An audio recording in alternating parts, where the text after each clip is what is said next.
Ungwame bundu ya Kongo.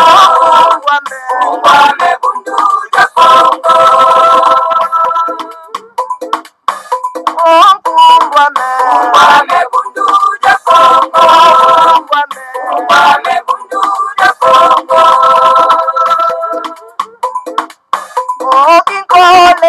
Kole kukongo ya mwenika.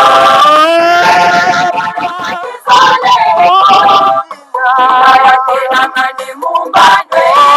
Mukuluza kanda ya Kongo. Kanda ya Kongo. Vita Kongo ya mwenika.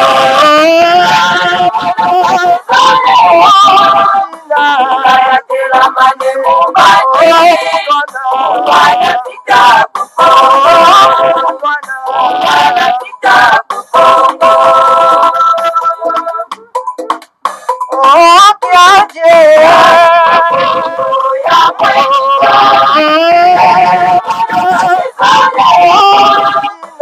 Ayatena mani mumbane. Kanda ya Kongo. Kanda ya Kongo. Tombe ya mwenika.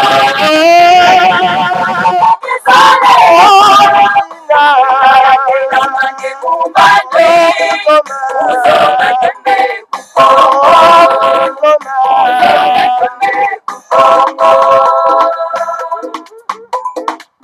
Ungwame bundu ya Kongo. Ungwame bundu ya Kongo.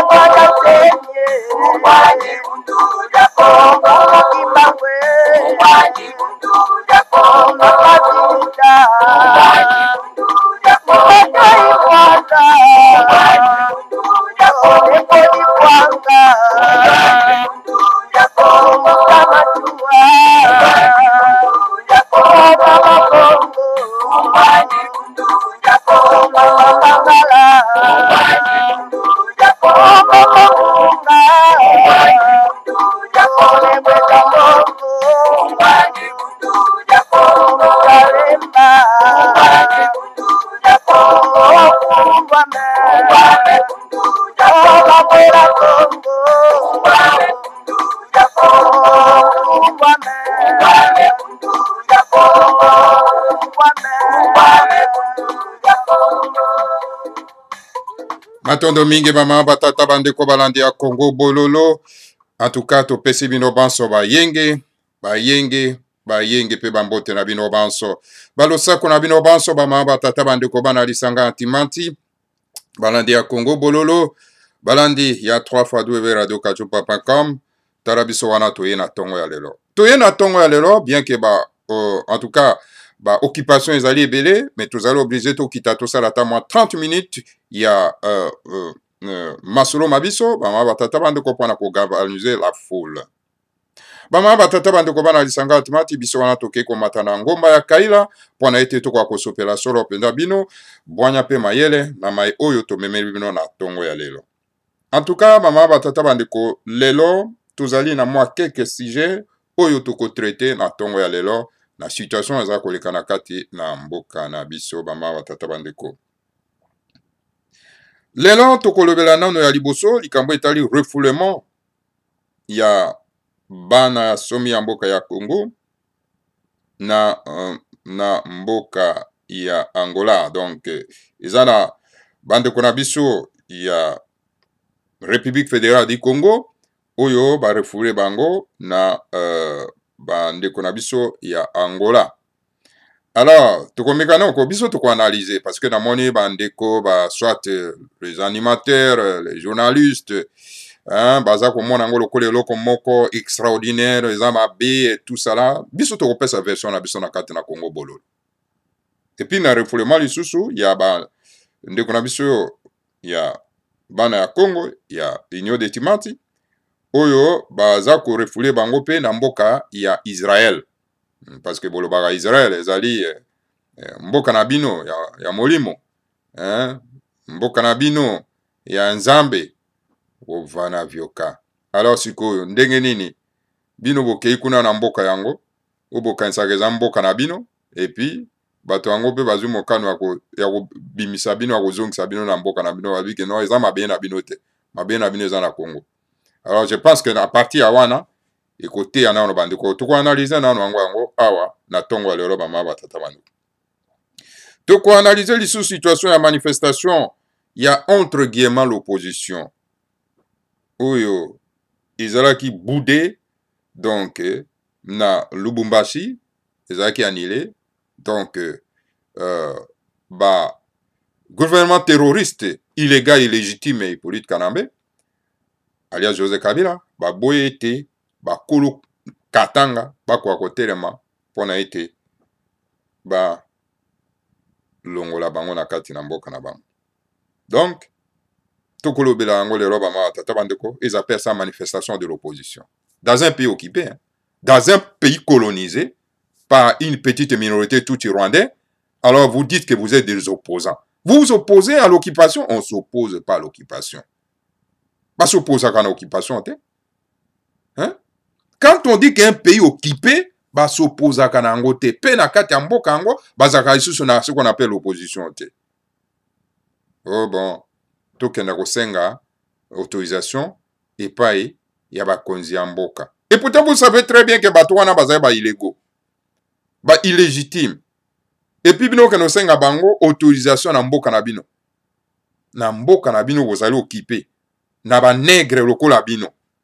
Et vous voyez que c'est comme si comme supérieur na bino. Boka ne kosenga bango autorisation pour bon manifester. Tokolo belango nano awa atata bandeko. Même ba journaliste ou pe bazana mukili ya poto. Hein? Bande kuna biso ba konde banani Molokwai, Molowai, hein? Bande kuna biso ya Congo France, comment ça s'appelle même? Vous parlez, n'est-ce pas, de opposition. Mais il faut vous changer le langage, vous changer le contexte. Hein? Nous avons dans un pays occupé. Dans un pays occupé, il n'y a pas l'opposition. Il n'y a pas l'armée. Il n'y a pas la police. Tout le monde monokoni na bino ba journaliste. Tokolo banabino monokoni pour vous comprendre, on peut vous changer le langage na bino, pour se radicaliser. Nous avons dans un pays où il y a le terrorisme. Le terrorisme est bas son plein. On tue les gens comme des chenilles. Tokolo belango awa mama tata bandeko bana isanga atimati. Tokoya koloba likambo etali la francophonie. Francophonie. Et pas wapi Emmanuel Macron, mokonzi ya ba français, aponi comme rwandaise azala représentant te ya francophonie ba mama tata bana. Alors toko analyser na ici ko mama tata bana. Toko kenda na extrême. Toko senga na bana somi ya mboka ya Congo ya isanga antimati ya République fédérale du Congo ya ko boycotter koboya lokota ya ba français. Lokota ya ba français eza abisote. Ezali ya ba français. Eloko babengi lokota ezali motuka o ezali kotambwisa mboka wana. Ezali motuka. Alors français ezali ya ba français eza abisote. Yango ne sengeli biso ko bima na esika wana wa babengi français. Omoni ba français.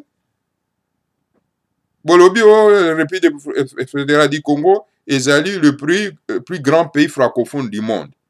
Mais botala, mboko ezali kosala terrorisme na mboka na bino, Rwanda ezali kosala kosponsoriser terrorisme na Congo, mais alors Emmanuel Macron, mokonzi ya ba français, azoko kenda kopona représentante ya Rwanda pour akoma mokonzi ya francophonie. C'est-à-dire anyata lisusu biso davantage bana somi ya mboka ya Congo.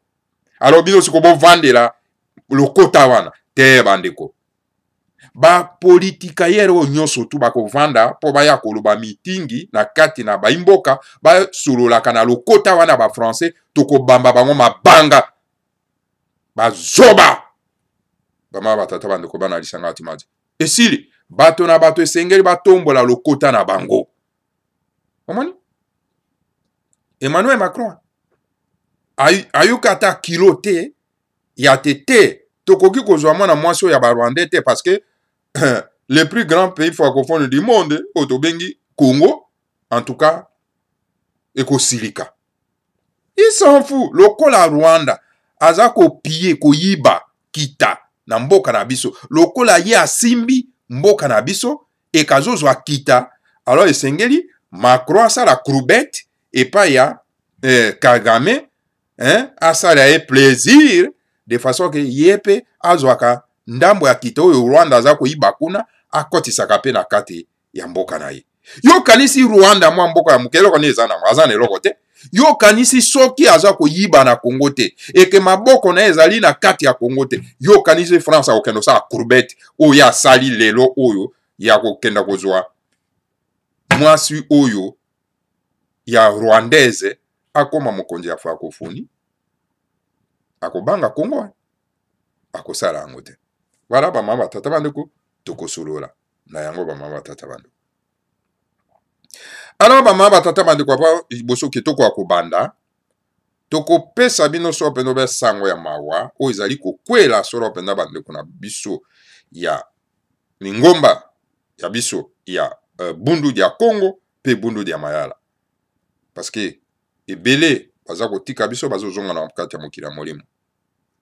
En tout cas na mboka mokonzi Kinshasa na Congo central na Congo dia kati tubenga Congo central te tokobenga o Congo dia kati kama koloba Congo central eza isute Congo dia kati Congo central ngi koloba botika ka lokota ba ya ba français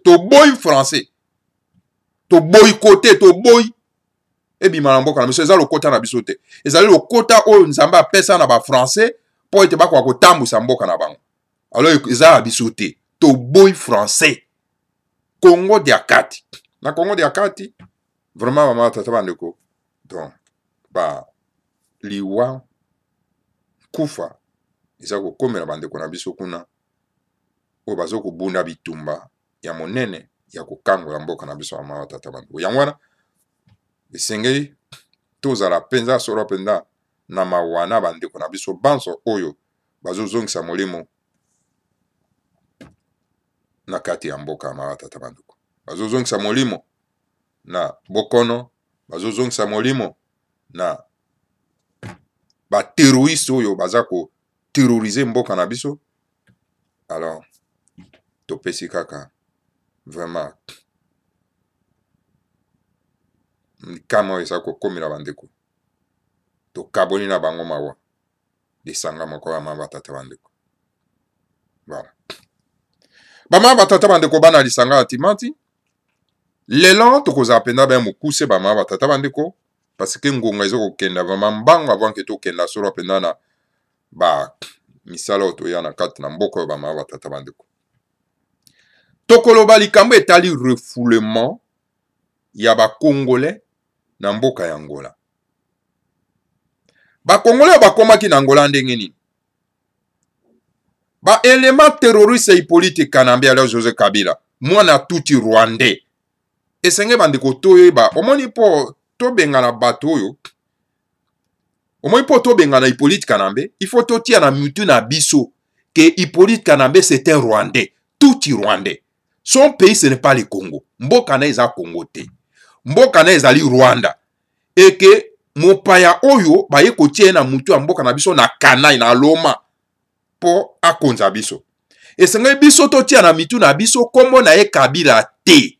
Kombo na Hippolyte Kanambe esengeli sikoyo totie na mutu na biso aza mopaya aza mwana mboka te na tango wana tokotema na bokasi na nguya po to benga na ye. Aussi longtemps que biso toza koloba ke non kombo na ye Kabila kombo na ye Joseph Kabila alors donc tokoti akanda na mitu na biso te po to benga na ye. Omoni tokoti na kanda na misu na biso te ke non moto ayende ko humilier azaka ne mopaya ayende ko humilier biso.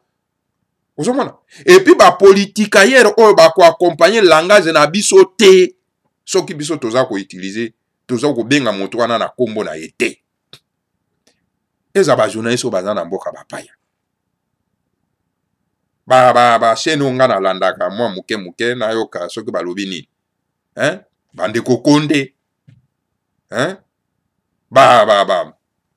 banani Koyagba alias Pasteur Bobo nani oyo Koswanika kuna encore c'est la foutaise alobi ezali l'excellence egale olati mwa cravate mwa costume wanda alobi excellence mopaya komo na Hippolyte Kanambe aobenga na komo na ete azobenga ene la Kabila ok komo na Kabila te ola Kabila eza wapi moto azokonza mboka komo na Hippolyte Kanambe ala zo Kabila mopaya tango biso nyonso tu tokoloba langage moko et ce langage ezokomela bandeko na biso kuna Koyagba azokotanga kombo ya mopaya aza na kati ya mboka te ata yambi ya Kasavubu azoyebisa ye ke non moto oyo kombo na Hippolyte Kanambe ya azobenga ye kaka Joseph Kabila donc andimi na akoma kizengi yo tata mobimba bondimo koma kizengi balobisi bino ke moto aza mopaya c'est un tout Rwandais kombo na Hippolyte Kanambe e oyambi moto wana azotanga kombo na ye ya moto wana Hippolyte Kanambe po to combattre malamu te yo za komema ye kaka o Kabila mais oyo peuple ya ndenge nini bama batata bane alors kuna epa ya Koswanika oh non l'excellence mwa cravate mwa costume mboka eza kokufa eza na pasi oliolata teni ya komba pona kobundana non l'excellence egale kobenga moto na kombo ya lokuta Hippolyte Kanambe kombo na azobenga na Joseph Kabila la Kabili ça c'est l'excellence etala bato pe bafandi bazolanda ye nga natala kayeka 5 minutes na longoli ye nga boyo penza donc tete bama batata bandeko bana isanga atimaji alors mosusu kuna Bamolowai la même chose ok na kuna na Congo France comme na go j'oublie même son nom là la même chose de la Kabili c'est la foutaise tozonga na isiko ma tata bando et puis ça va mawape kanda bato mbandimi pena bakosa bango pe ba accompagner ka lokuta wana ça va pas là non bandeko bakoto non mais yo lobi bongo sikoyo preveza po mais yo ki ba député européen bazolo ba carrément que non moto wana za mopaya bazwa ki epuke asunga bango po ba brade mboka Colette Brackman journaliste yaba colon aloba yango awa le grand maître Fumumanda Nsemi o a teremi pe alobi que moto aza mopaya c'était son nom c'est Hippolyte Kanambe azali tuti Rwandais alors sengeli to bengana ye omoni tango le grand maître Fumumanda Nsemi a koti na kanda a teremi alors siko pona ko bengana moto ana sengeli ko tanga komona parce que lui connaît le mystère de non bino ba nyangala kato oyo bozana kati na mboka ba tente ba negro bozana kati ya Congo boye bakana bino mystère de note bo excusez nga ba ma batata wana na utiliser terme dur parce que bozo yokate bo bino boyo kaka langage ya makasi boyo kaka langage ya makasi vous ne connaissez pas le mystère de non Hippolyte Kanambe s'est caché derrière Joseph Kabila pour nake bo attaquer yete parce qu'il faut que na esika tu mets ezali pour na ko attaquer. Omoni? Alors donc il faut que tanga ye na kombo na ye parce que tango boza ko beta ye na kombo na ye ezo landa ye tina mokila molimo. C'est ça le mystère du nom. Alors sikoyo ko vanda wana bozo luba kombo ya lokuta eza lokwa mutalata antibal. Bozo beta masasi mezo zo été parce qu'elle a antibal. Antibal Hippolyte Kanambe c'est Joseph Kabila. Il faut que tanga na komona bandeko na biso baso bazana mboka bako ko yeba ya solo ke moto aza mo pa ya komona Hippolyte Kanambe. Alors donc sikoyo pona ba bunda bien bako tanga na komona ye po ba benga na bien ah donc aza mo pa ya senga ke atambola. Voilà ba ma batata bandeko bana isanga timata. Mboka comme na virage. Et sengeli ba mboka bako manakanda. Mama tata bandeko bana lisanga timata. Ah donc voilà bandeko yo ba se trouva ki na kati na Rwanda na kati ya Angola parce que ba élément terroriste Hippolyte Kanambe na kalunda moto alias Kalev ba kendaki ko benga na bango na mboka na bango babimi bapoti mbangu base défendre te hein?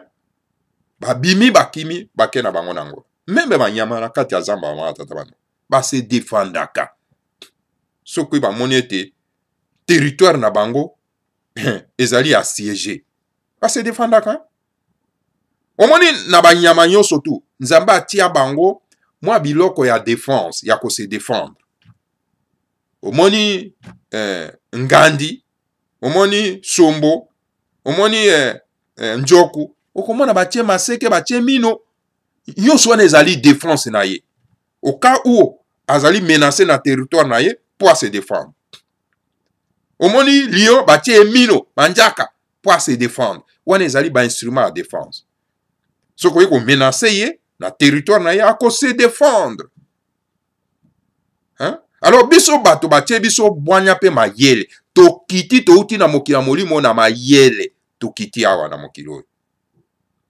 alors mayele wana batie biso na tata nzamba mpongu tulendo mpo na ete to se défendre na yango mais sikoyo bato moko baterroriste moko bo baye na kati ya mboka na bino baye kobenga na bino na kati ya mboka na bino oyo boutilize bwanya wa mayele wana mpo bo se défendre bino okomandi bokimi bokimi na mboka ya bato mosusu eba mawa tata wana elelo bazongisa bino bakongole oyo bazanga esprit patriotique bakomi na bango kolela oh ndenge nini mboka eza na pasi bazozongisa bakongole otala bangole balingaka biso te bazozongisa bakongole etc. Me bango bakimi na problème politique te bango bakimi parce que babengani bango na mabele na bango po baterroriste baexploite mabele wana kiteza na se ozomona alors sikoyo esengeli bazonga parce que soki bazongi te soulèvement populaire banani bakosala yango banzete bakosala yango omoni banzete te ekosala soulèvement populaire sikoyo bango bakei batiki terre vide batuti rwandais ougandais tanzanien bakoya korécupérer bakuti terrain vide bakosala nini bakorécupérer yango parce que la nature n'aime pas le vide quand il y a un vide il faut ezala comblé par une espèce mosusu na kati na esika wana esengeli bangole basungi bandeko mpo noki babotolo bango mabele bazonga mpo bacombattre badéfendre mabele ya bakoko na bango. Regarde comment est-ce que les balous bafouillent les pays. Les pays naturels. Les pays naturels, c'est les sites Kassai. Mais tel bazo benga na bango baza ko tuti Rwanda Tanzanie baza ko remplir mabele na bango. Alors, Bangolais ils font que aider nos frères ya ko zonga na mabele na bango pour ba défendre. Ba koko na biso babanda ko kimate. Ata violence bandai ko sala bango bandai toujours ko utiliser ba moyens nécessaires pour ba se défendre ba makula bambano nyonso tout ezaki na disposition na bango baza ko utiliser pour ba se défendre bandai ko kimate pona nini biso to komi na notion ya ko kima kaka to komi kana na likanisi ya ko kima ya ko abandonner mabele na biso non to ko kimate tala na basomalien bakimaka te violence ezoleka na Somalie ya combien d'années babundisi baaméricain balonga baaméricain kuna mais biso tozali incapable ya kobundisa petit peuple oyo banegre lokola biso baya kongonzama na mboka na biso tala bananga batuti Burundi azongonzama aza ko humilier la race bantu na ndako na bango. Et pourtant, nanga ndako na ezali Congo te. Nanga c'était tout Burundais, je répète. Bama batata bandeko. Et sengeli bapanzi sango bapesa bandeko na biso kanda bama batata. Donc, kozonga ya bandeko na biso oyo bakendeki na Angola na kati na territoire naturel na bango ya Kasai esengeli bazonga. Bon, bango nde bato bakobatela mabele na bango. Bango nde bato bakosala soulèvement populaire.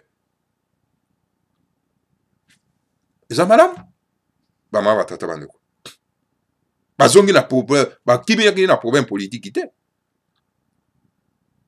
Et puis bakei kuna bazo kosala pe politique yango te. Hein? ozomona obimi okomi na kaka kolia fufu moteke obosani makambo ya politiki ya mboka eza lokola bandeko na biso babimi libanda te babimi me baza kobunda po te mboka ezonga na kimia esenge bazonga babundila mabeye na bango bamama batata bando c'est malamu voilà yango wana bandeko na biso ya nalobaki dernièrement bandeko na biso ya Congo ya bakongo basunga biso bazongisa pe biso barefule pe biso basunga bangala bafurefule bango balongwa na mabele na bango bakenda na mabele ya bakoko na bango bandeko na biso bakongo ayez le courage de nous chasser chez vous afin que tozonga na mabele na biso po tokende obongisa yango tala ndenge totondi na Kinshasa tala ndenge balo batondi na Kinshasa tala bangala ndenge batondi na Kinshasa tala bawe babengi oyo baza baswahili batondi na Kinshasa. Il faut nous aider à nous chasser de rentrer chez nous. Bangala bakime pa na bango batiki vide soi-disant les baswahili bakime pa na bango, c'est-à-dire que balokele bani tout ça là bamborolo baza koboto bango mabele kuno kokuta kuna nani arabe akomi gouverneur na mboka na bango parce que y a abandon na mabele na bango. Alors il faut aider biso mabele ya Kinshasa ezali ya bino ba Congo, mabele ya Congo central ezali bino ba Congo, totonde pa na bino. Il faut nous aider à nous chasser de rentrer chez nous pour que toke no bongisa mboka na biso. Tala olanda ki documentaire ya ndeko Eliezer alias ndeko Tambo alias Eliezer ndenge mbanda ke ezali ta ndenge bana bazotanga bomona yango te na antiquité penza. Alors comment voulez-vous aider biso te tozonga poto ke no si sa situation wana aider les bangala à les chasser na Congo Kinshasa pour bazonge pa na bango bakena ko bongisa mboka na bango.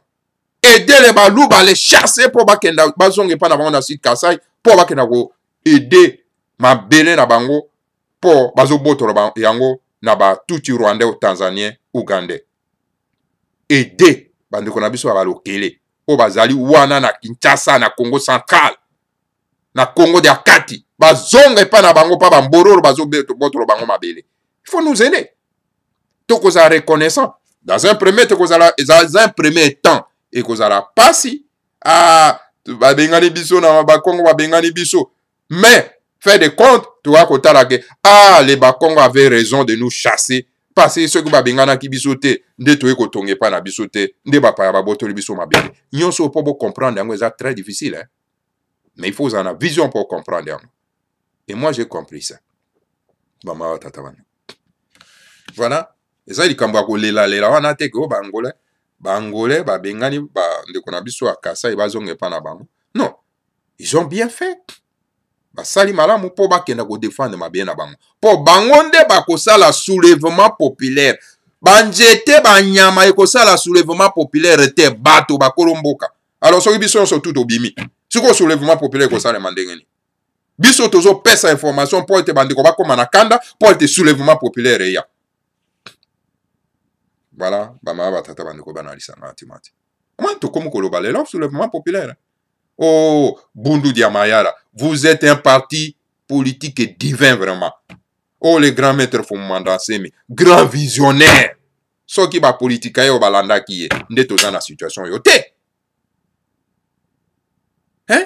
Boloba qui a les grands maîtres Fumanda Semi, l'obito pesa tozwa 3 ans, il y a transition. Bundu Diamayara, l'obito tozwa 3 ans, il y a transition. Et puis wapi biso surtout toko glisser ensemble. Toko glisser ensemble, biso yonso, alors poto bon ça m'a pona mi amalam. Au moni bateau lokola ba l'ondire bateau atanga classité. Bateau lokola ba kovo ingila. Mongo vraiment bazo sala pena soni yango moni ba makoloko tambola bazo embelaka ipoitika na mbejalelo. Mongo na kombo ya kovo ingila akomi aye azolo baba maloba ya mabe et pas les grands maîtres. Ye wana ba bengani yana IDPS. Kovo ingila. Na ebite soka tanga ki classe ine na bonyala na bonyala. En tout cas, na bangulu na ba ngombe esika moko ngombe ku dezalaka te na bangulu. Esika moko ba matata bando. Les grands maîtres font mandat, c'est les grands visionnaires. Abi 3 ans ezali pour rien pour un peuple, pour un pays. 3 ans, ya pamba. To glisser biso surtout ensemble, comme ça, to préparer ba makwana mi amala. Botelemi, bo diaboliser ye, bo lobi n'importe quoi. Alors, lelo otosuki wapi.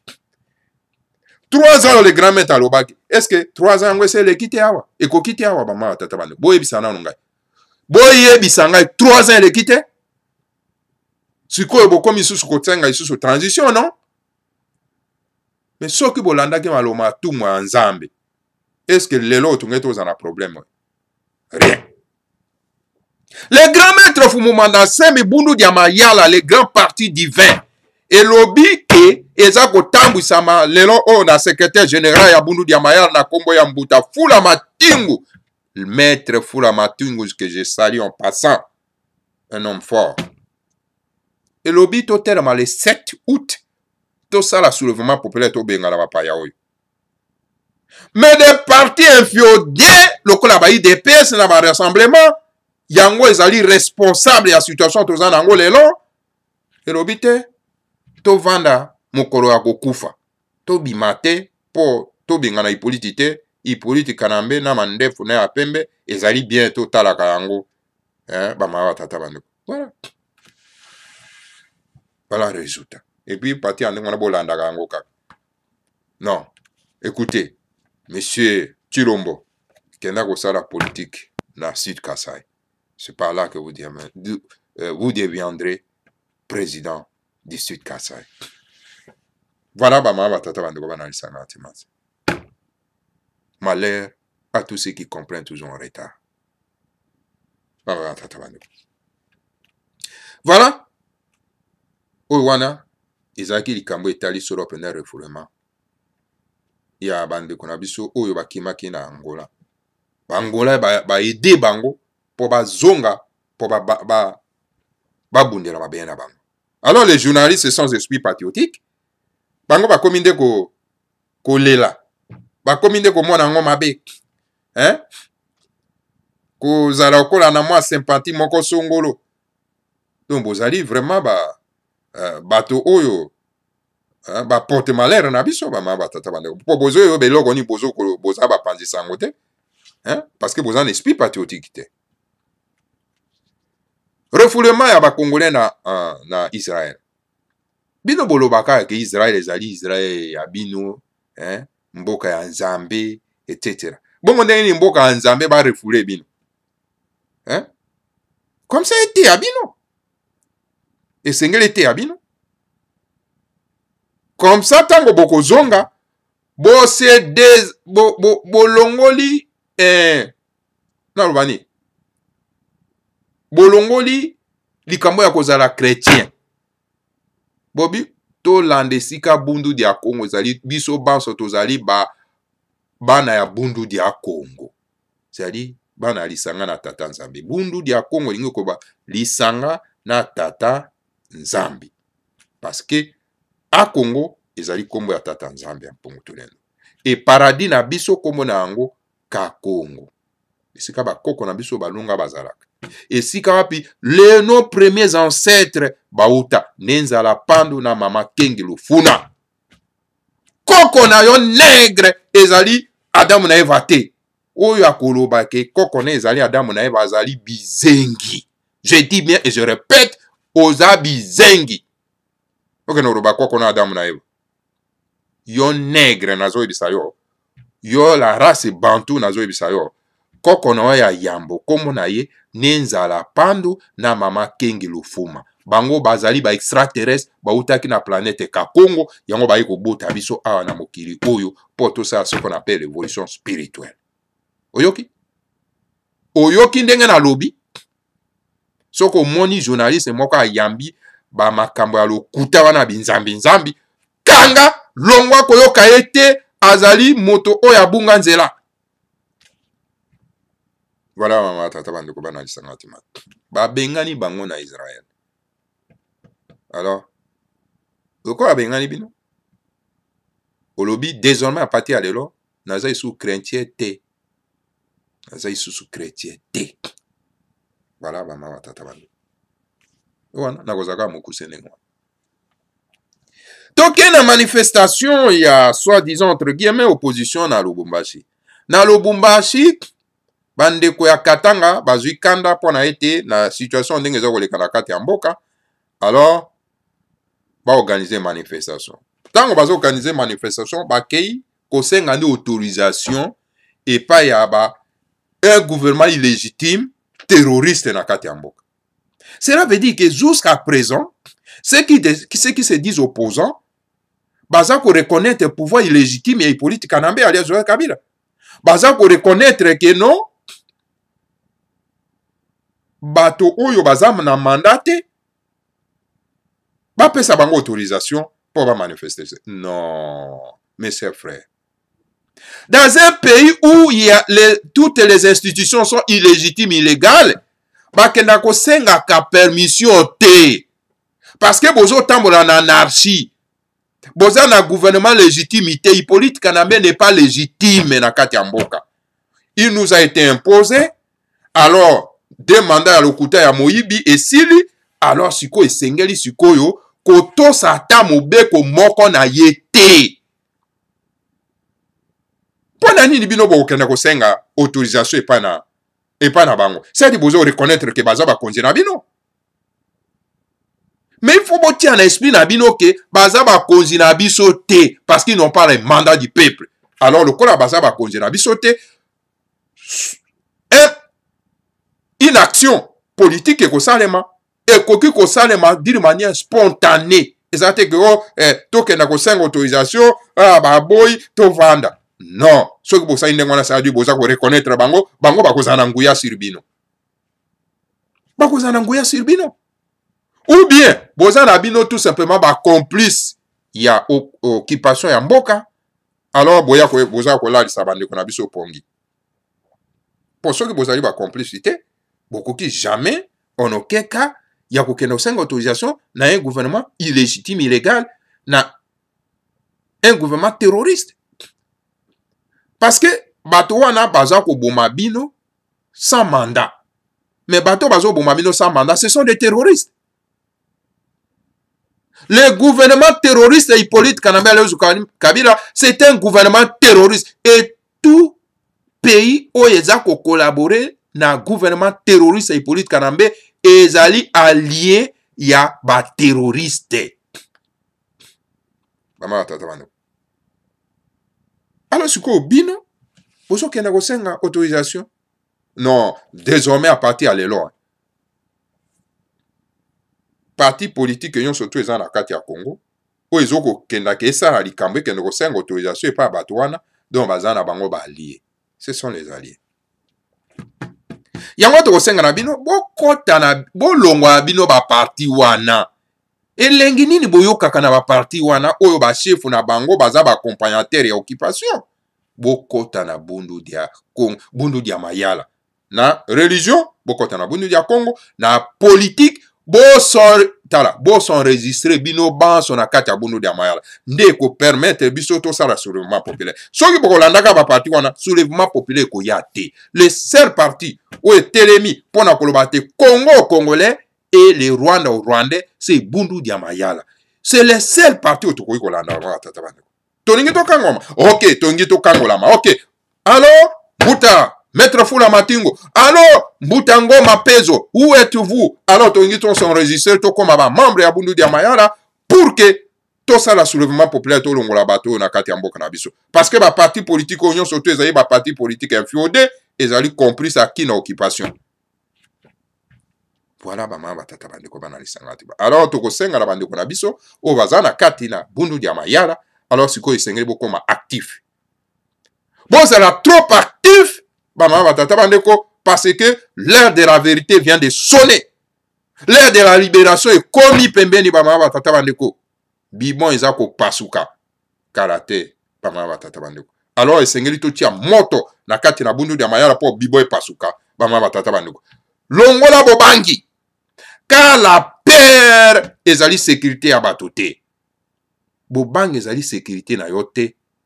Na kati ya mboka na mama tata bana okoza na bobangi te na kati ya mboka na mopaya penda ya anyokolo na kati ya mboka na bongo yo zaka na kobanga ti mokolo oyo kozonga na mokili ya molimo okoma si koregrete obi apo nini nabangaki koloba apa mbobwe il faut baaction ebanda bamama batata bandeko. Alors tokosengela bandeko na biso banso oyo bazali bafanatike aveugle ya kolandaka baparti oyo ezali inféodé oyo ezali aki na occupation baza kolobela likambo ya occupation te. Il parle de machines à voter, machines à tricher, machines à voler, tout ça là, ça n'a pas un sens. Le meilleur slogan est que le Rwanda au Rwandais, le Congo au Congolais.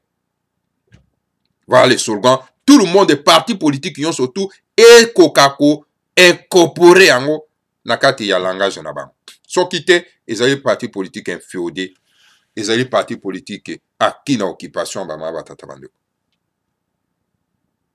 Alors voilà, le seul parti politique ultranationaliste nakati ya mboka na segundu dia mayala. Parce que yango ndezolo ba slogan kaka moko Congo congolais, Rwanda rwandais, bama batata bandeko. Est-ce que moni ba parti politique wana nyo surtout et comporé nakati ya slogan na bango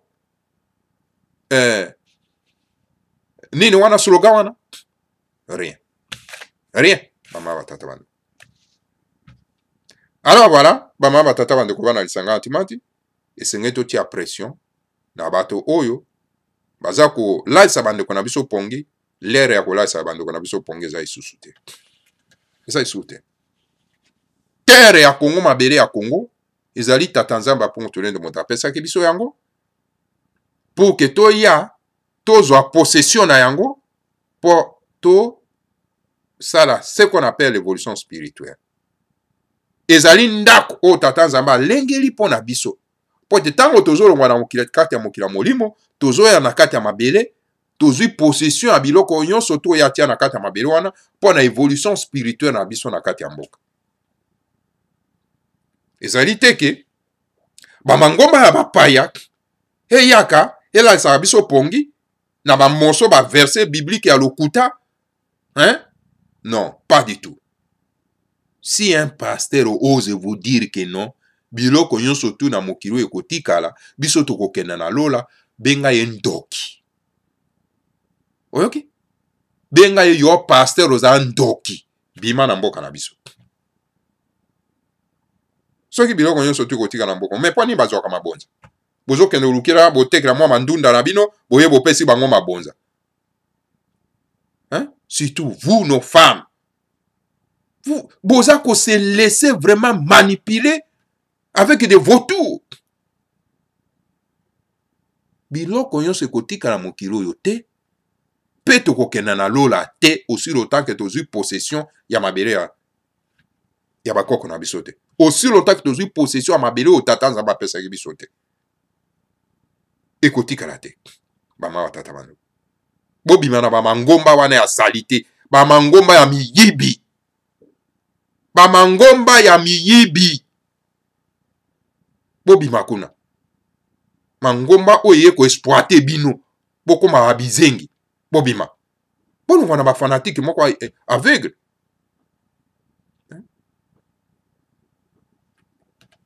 Voilà bama batata bandeko bana lisanga timata. Wana ezalaki likambo etali manifestation oyo bapimeli bango bama batata bandeko ya bana Katanga po ya koka kotelema. En tout cas bandeko na Katanga bozela te bapesa bino autorisation na bapaya oyo baza bapaya bino moko pe bato bolegitimaki bapaya yango me bobanda kuna bobanda puke mabota mosusu pe ya kolanda. Eza ikambo te ya kokende osenga permission te. Voilà bama batata bandeko. Pona kosukisa bama batata bandeko likambo ya francophonie. Emmanuel Macron akei kopona kosoutenir mwasi ya rwandaise oyo ya Paul Kagame oyo aza kosponsorize terrorisme na Congo akoma mokonzi ya francophonie. C'est-à-dire Emmanuel Macron mokonzi ya ba français azwi mopanga atie na mokongo ya bana somi ya mboka ya Congo ya République fédérale du Congo chuku po bango balobaka ke Congo ezali le plus grand pays francophone ya mokili. Lokola tie biso mbeli na mokongo aimilie biso encore mbala misato. Alors bamama tata bandeko esengeli tozwa mokano. Mokano na biso ezali ya kotombola balokota na biso. Yo mwana ya Congo Congo dia kati tombola lokota na yo Kikongo elobamaka na bitelo lokota na yo. Na eteni no mabele. Yo mwana mongala tombola lokota na yo ekoka kolobama na kati ya bitelo na yo. Yo mwana ya Kasai lolenge moko mwana boyoma mwana ya Katanga botombola balokota bato na bato batomba lokota na bato. Français ezali lokota na biso te. Esengeli banda lelo toboya yango. Eza lokota na biso te. Français ezali lokota o tata nzambe atia na kati na makila ba français po ete ekoka kotambusa mboka na bango. Po ekota na communication na mokili na molimo na bango. Parce que nzambe apungu tulendo apesa bato na bato lokota o ezali eloko oyo motuka oyo ekotambusa mboka na bango o ezali esika oyo ekokota solo pena tuka na masolo na tata nzambe apungu tulendo. Kozwa lokota ya bato mosusu po ete okota na yango na communication na mokili molimo na bino ezali kotia solo penza atuka nini nzete ke okoka koleka te. Ekoleka te. Balosambo na bino wana bosalaka yango na lokota ba français elekaka te. Je nayebisi bino balosambo na bino wana ba pasteur charlatan. Bato ya mombongu ya milimo oyo bosalaka na lokota ya ba français elekaka te. Ekendeke pa tata nzambe apungu tulendo te. Eza na anglais, eza na lokota mosusu, eza na kiportugais, elekaka te. Po ya kotala obi o. Me yo moto moindo nga na pesa yo lokota. Ndenge nini yo kotika lokota na yo po sola na ngai okwe kozwa lokota ya bato mosusu nga na pesa ba lokota na bango. Yo sola na ngai. Ekoleka te, elekaka te. Jamais. Mama batata bandeko. Ekoleka te. Oh, kakuna. Notre Père qui est au ciel, que ton nom soit sanctifié et que ta reine vienne de tintin. Ekoleka wapi? On est à distraction. Ekoleka te. Elekaka te. Yango na moni soko koti na bundu dia Congo. Mama batata bandeko. Kuna balosambo ezali ya lokota bapaya te. Bakoye biso beta mbila, mbilo ko beta ngo na lokota ya Kikongo. Mbila. Losambo. Sambila. Hein? Parce que na bundu dia Congo bayebi sekele ya kokota na tata nzambe apungu tulendo. Me bino lokola bubunga na bino. Bokota na bino na bonzambe ya bapaya. Boza ko promouvoir kotombola lokota ya bapaya na kati na mboka na bino. Eza na kote ya bakomboka kuna Jean-Marie, Sylvain, Jean-Pierre, Joseph, hein? Omona pe bato mikolo, hein? Mais aza fier babenga ye, Léon, Eliezer, hein? Aïe aïe aïe, fidèle, hein? Mais c'est moto moindo.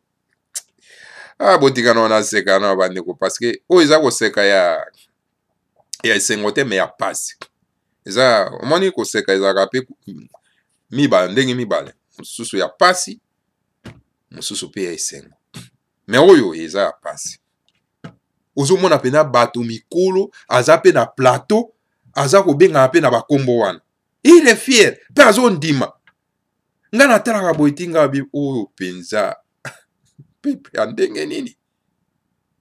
Mama tata bande. Oh kande kona biso konde Joël. Ndeko konde sare foro quand même. Nalanda ka mwa mingi me vraiment, Bozobiri Yandengwana, vraiment, en tout cas, il faut vraiment que ça l'effort, vraiment. Que ça l'effort. C'est la question à prise de conscience. Voilà! Emmanuel Macron, ake kopona na ye, rwandaise, oyo epapi Kagame aza ko sponsoriser terrorisme na kati ya mboka na biso. Tout simplement, nyonso wana eza nini? Parce que Rwanda, Kagame, aza na même mise na mboka na biso, azozwa kita, azokoyiba kita, lokola azotekela yango bato mosusu, ye pe asala kurubete. Emmanuel Macron ake kosala kurubete epai ya nani, epai ya Kagame. Asali kurubete. Po ke ye pe akoka pe kozwa ndenge aza kobimisa, ndenge azopiye kuna akobimisa. Mais eloko nini ekoempêcher vraiment Emmanuel Macron à soutenir bana somi ya mboka Congo, bakoka kozwa bosomi na bango, pe akoma grand allié, la France akoma grand allié ya République démocratique du Congo, po ke akoka kozwa ka kita, po akoka kotonga mboka na ye. Eloko nini ekoempêcher ye. Po ni kokenda kaka na mwa ekuke ya muke, c'est-à-dire porte ya muke. Po na nini? Emmanuel Macron, la France. Pour nani? Soutenir le peuple congolais pour ba koka kozwa bosomi na bango pour comme grand allié ya mboka na biso et pas pour kozana na accès ya kita na biso o kozana na bosenga pour nani olingi kaka ya moyibi. Oh oyo peuple ya ndengeni ya mokilo mama tata bando. Combien de fois les grands maîtres Fomanda Semi aza koloba na bino na la France aider le peuple congolais ya kozwa bosomi ya mboka na bango comme ça tokokoma le grand allié et pas wapi bokozala na accès na kita nyonso eza na kati ya mboka na biso. Po na nini bolingi kaka ke bozwa ngo na ndenge ya moyibi? Po na nini bolingi kaka ke bozwa mopaya botie na mutu ya mboka po bopie mboka ngo malamu? Et pourtant, les richesses wana tata nzamba pour tourner la tienne à kati mabe na biso ezali po esunga mokili nyonso, esunga biso ba imboka, esunga pe bino. Po biso tokozwa ngo to li yango biso moko te. Mais po nani koluka ko humilier biso? Po nani koza na likanisi ke sengeli to silisa nde bango na mboka wana comme ça tokozwa en possession na kitango. Mais bokozwa yango te. Boko silisa pe biso te. Tokosila te. Po tozali ebele na mokili ya molimo. Tozali na lobby na yo Macron, le président Macron, j'ai dit ceci, nous sommes nombreux dans le monde spirituel, la race bantou. Elle est nombreuse dans le monde spirituel. Tokosi la te. Si vous pensez que vous allez donc soutenir les terroristes, on répète dans le Congo, afin que ces terroristes puissent nous éliminer tous, en tout cas, vous êtes en train de vous tromper. Car nous sommes nombreux dans le monde spirituel. J'ai dit, nous sommes nombreux dans le monde spirituel. Toko tikakate kokita kaka. Nakate mabele wana, po ete tobota makaka lisusu ebele kaka. Po tozwa possession mabele na biso. Alors, ekozala mawa mingi pona bino. Ekozana likanisi wana vraiment tatama. Et c'est pour cette raison, je demande à M. Macron, le président de la France, de soutenir le combat de Fumumanda Semi. En soutenant le combat de Fumumanda Semi pour récupérer notre souveraineté, vous n'allez rien perdre là-dessus. Vous allez au contraire gagner plus parce que les Congolais seront reconnaissants envers vous. Kolanda ba Belge. Parce que les Belges sont maudits. Les Belges sont maudits. Ils sont maudits. Regardez comment est-ce que les autorités belges sont en train de soutenir, non pas le terrorisme en République démocratique du Congo, en soutenant Hippolyte Kanambe, qu'elles savent très bien que c'est un étranger tout rwandais. Il ne faut pas suivre les Belges. Soutenez Fumumanda Semi. Maintenant, pas battre l'aube qu'on sera trop tard, parce que demain ça sera trop tard.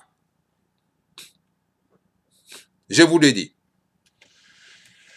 Soutenez Boundou Dia Mayala, le parti politique divin, dirigé par le secrétaire général Fula Matingo, maître Fula Matingo et Mboutango Mapezo. Soutenez Boundou Dia Mayala. C'est le seul parti qui milite pour la renaissance du Congo. Maintenant que jamais, car demain ça sera trop tard. Voilà, ma tata bandeko bana isanga timati. Mayena bemela kibino soro pena tuka na tongo ya lelo. Alors vous nos frères Bakongo, et Seigneur bolamuka. Bonjour aller devant. Ne dormez pas, n'ayez pas peur. Bobanga te. Kobanga ezali sécurité à bato te. Bato ba ko terroriser bino na mabe na bino et puis bovan na kimia. Non, pas du tout. Et vous les Bangala? Bino Bangala. Vous Olanda Bemba, non? Mais poussez-les à l'extrême. Tant qu'on a commis donc collabore. A commis collabore. Hein? Et vous le comprenez quand même parce qu'il a passé 10 ans en prison. Hein? 10 ans pour rien. Alors, ok, il a passé 10 ans de prison pour rien, car il a abîmé comme un radical. Mais là, radical était vis-à-vis d'un étranger. Et pourtant, il est bien, très bien. Mais c'est bien, très bien que le politique canambé c'était un étranger tout rwandais. Mais voilà. Comment caresser. Alors, les alibino militants, beaucoup pousser votre leader à l'extrême. Voilà, maman, va tata bande na isanga zimate tusuki na mawa. To komi na bino. Mbala sima wa tata bande. Bolanda ka toujours réveil patriotique. Awa. Les esika toujours pesa bino solo pena tuka. Nguya ko bunda bitumba malamu. Yanga tolobi ke bino bounce. Bo s'adhérer massivement na kati ya Boundou Dia Mayala. C'est le seul parti politique que za ko bunda pona ko kangola mboka na biso. Ouais. Alors, Bobo Sanate, Mbila Fumandungunu, ko beta yango 3 fois par jour, ko kiti sanguya tatanzamba pongtulendo poya, et la tabiso po eteto bonabito. Moni biso ne toza koloba. Avec force, parce que tozo beta Mbila Fumandungunu, ezo kita. Hein? Voilà. Bama watata bandeko bana lisangati mati. Que le Seigneur a Congo vous bénissez tous, bénissez Fumanda Nsemi et bénissez la République fédérale du Congo.